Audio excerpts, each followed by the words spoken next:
Hello, dear student of class 10th.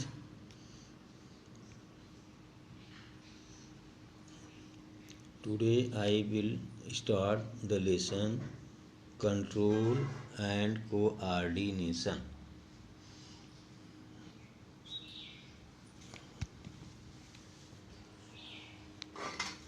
What do you mean by control and coordination? Control का मतलब है according to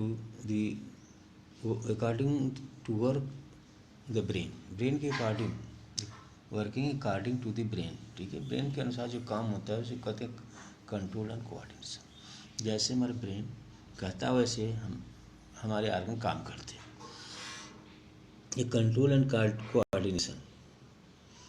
तो control और coordination में से हमारे बॉडी में दो चीज़ें करती है।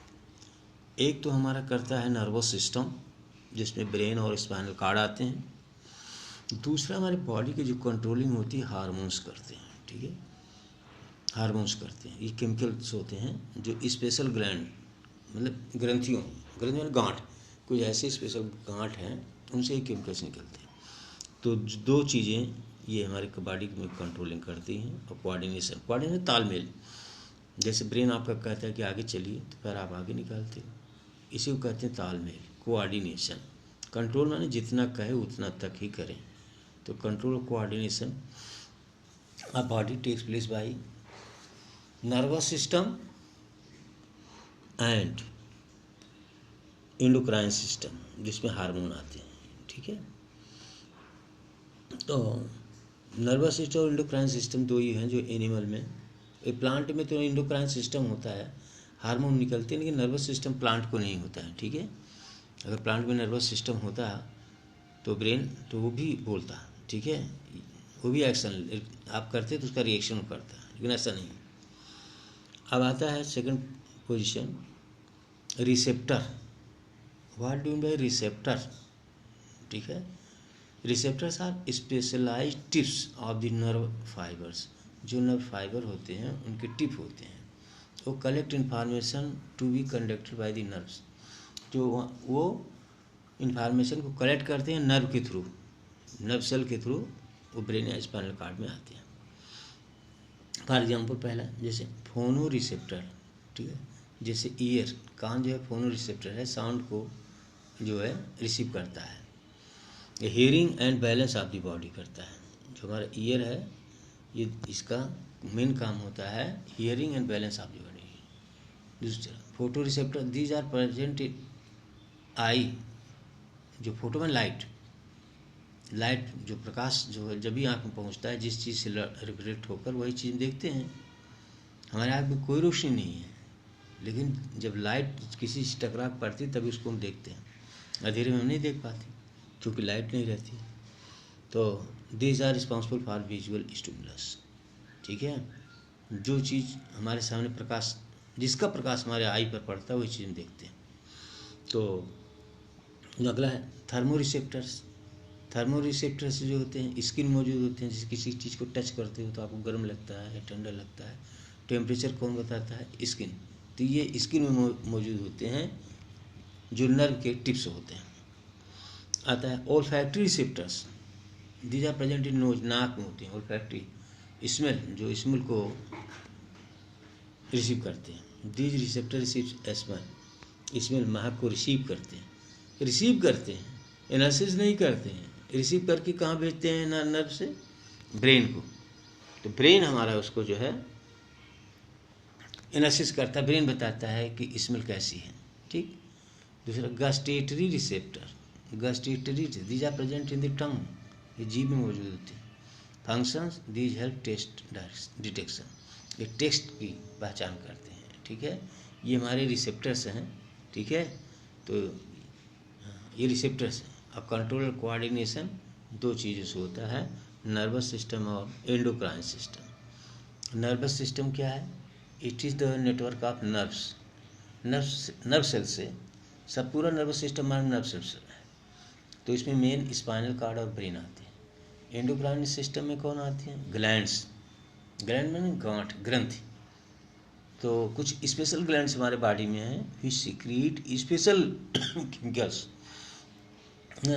Special organic chemicals, these are called hormone. उनसे एक स्पेशल केमिकल निकलता है जिसको हार्मोन कहते हैं। वो हार्मोन जो होते हैं हमारे बॉडी को कंट्रोल करते हैं, ठीक है। जबकि हमारे nervous system high speed service है और एंडोक्राइन जो होती है लो स्पीड सर्विस है। ये बहुत धीमी गति से काम करता है, ठीक है। जैसे आपके मुस्टैच मूछ दाढ़ी जो आती हैं वो एंडोक्राइन हार्मोन के द्वारा केमिकल के थ्रू आती हैं और काफ़ी देर बाद समय पर निकलती हैं। ये बहुत स्लो प्रोसेस है, लेकिन नर्वस सिस्टम जो होता है ये फास्ट सर्विस है। आगे आता है, आप पढ़ेंगे तो हमारे बॉडी का कंट्रोल एंड कोऑर्डिनेशन दो चीज़ करती हैं, एक है नर्वस सिस्टम और दूसरा है एंडोक्राइन सिस्टम। अब the nervous system is compose of specialised tissues called nervous tissue. हमारा नर्वस टिश्यू से बना होता है। और नर्वस टिश्यू किससे बनता है? Nerve cells. क्योंकि पहले मैंने पढ़ाया आपको the group of cells which perform same और इज कॉल्ड टिश्यू। तो सेल के ग्रुप को हम टिश्यू कहते हैं। तो नर्व सेल से हमारा नर्वस टिश्यू और नर्वस टिश्यू से नर्वस सिस्टम। तो nerve cells are neuron, nerve cell को हम न्यूरॉन भी कहते हैं, is the functional unit of the nervous system. It is the nervous system which is mainly responsible for the control and coordination in complex animal. Complex माने जो large animal हैं, ठीक है, जो बड़े एनिमल हैं इनको कॉम्प्लेक्स एनिमल कहते हैं। आगे the function of the nervous system. Nervous system के काम क्या क्या है? Nervous system it receive information from the environment, environment से इंफॉर्मेशन रिसीव करता है। Number 2, it receive the information from the various body organ जो होते हैं अंदर से भी ये इंफॉर्मेशन को रिसीव करता है, ठीक है। To act according through muscles and gland, ठीक है, और according through muscles and gland, और ये जो मसल और ग्लैंड होती हैं, ठीक है, उसी के अकॉर्डिंग नर्वस सिस्टम के अकॉर्डिंग काम करती हैं। A neuron is the structural and functional unit of the nervous system. जो हमारा नर्वस सिस्टम है उसकी यूनिट जो होती है नर्व सेल और न्यूरॉन। नर्व सेल या न्यूरॉन जो होती है हमारे नर्वस सिस्टम की यूनिट है। तो आगे आता है neuron. Neuron is the specialised cell responsible for the transmission of the nerve impulse. जो एक तरह से नर्व इम्पल्स जो तरंग के रूप में इंफॉर्मेशन जाती है उसको नर्व इम्पल्स कहते हैं। The neuron consist of following parts. Neuron के दो ही पार्ट होते हैं, ठीक है।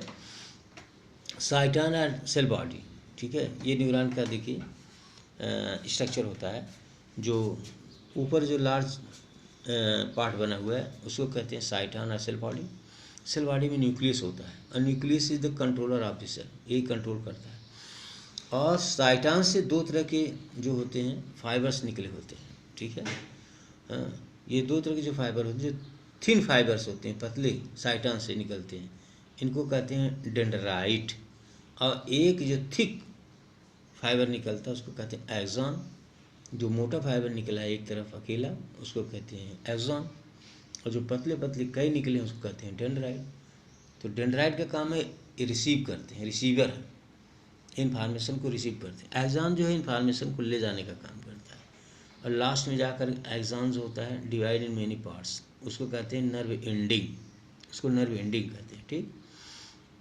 एक्सॉन से बाहर जो होती है माइलिन शीथ की खोल होती है, उसको माइलिन शीथ कहते हैं, ठीक है। माइलिन शीथ के नीचे जो होती है दूसरी लेयर होती है न्यूरी लेम्मा। इस तरह दो लेयर होती है। और ये बगल में जो है जो माइलिन की शीथ है ये सब सेल होती हैं, इसको स्वान सेल कहते हैं, ठीक है। ये स्ट्रक्चर है न्यूरॉन का। तो न्यूरॉन जो होते हैं टाइप्स ऑफ न्यूरॉन, अभी आप न्यूरॉन ने पढ़ा, एक साइटन होता है या सेल बॉडी, और लंबा एक तरफ होता है एक्सॉन, और पतले पतले धागे को कहते हैं डेंड्राइट, और लास्ट में एक्सॉन जो होता है डिवाइड हो जाता है कई पार्ट में और होता है। तो इस तरह से पहले स्ट्रक्चर आप न्यूरॉन समझिए। न्यूरॉन में जो एक स्फेरिकल ऊपर बोला है उसको कहते हैं साइटन और सेल बॉडी। सेल बॉडी से दो तरह के प्रोसेस PROCE प्रोसेस में प्रवर्त धागे, दो तरह के धागे निकलते हैं। जो पतले पतले ऊपर धागे हैं उसको कहते हैं डेंड्राइट, और जो थिक मोटा एक तरफ गया राइट हैंड साइड की तरफ उसको कहते हैं एक्सॉन। और एक्सॉन जाकर कई ब्रांच में डिवाइड हो जाता है, ठीक है, उसको क्या कहते हैं नर्व एंडिंग। और साइटन में एक न्यूक्लियस होता है, ठीक है, वही न्यूक्लियस जो होता है कंट्रोल करता है इस सेल को। इस तरह ये स्ट्रक्चर आप है न्यूरॉन का, ठीक। और न्यूरॉन की स्ट्रक्चर अब आज पढ़ेंगे टाइप्स ऑफ न्यूरॉन, ठीक है। तो types of neuron I will teach you the next day. Thank you.